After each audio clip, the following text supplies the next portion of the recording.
بسم اللہ الرحمن الرحیم اللہم صلی علی محمد وآل محمد وعجل فرجہم۔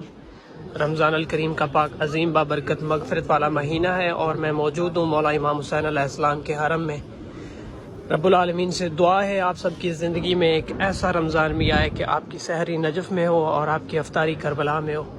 آپ سب کی طرف سے نائب زیارت ہوں، تمام مومنین و مومنات جتنے بھی لوگ زیارت کے لیے کہتے ہیں، میں سب کی طرف سے زیارت اور آپ سب کی طرف سے بہت ساری دعائیں۔ مولا امام حسین علیہ السلام کے حرم میں موجود ہوں، آپ سب کے لیے دعا گو ہوں۔ مولا کی ذریعہ سامنے ہے، آپ سلام کیجیے، آپ سب کی دعائیں۔ بسم اللہ الرحمن الرحیم اللہم صلی علی محمد وآل محمد۔ السلام علیکم یا ابا عبداللہ حسین علیہ السلام، السلام علیکم یا ابن رسول اللہ، السلام علیکم یا ابن امیر المومنین، السلام علیکم یا ابن فاطمہ الزہرا سلام اللہ علیہ، السلام علیکم یا ابا الشہداء، السلام علیکم یا سید شباب اہل جنہ۔ اللہم صلی علی محمد وآل محمد۔ تمام مومنین و مومنات کی طرف سے نائب زیارت ہوں، آپ سب کی تمام تر مشکلات پریشانیاں مصیبتیں دور فرمائے رب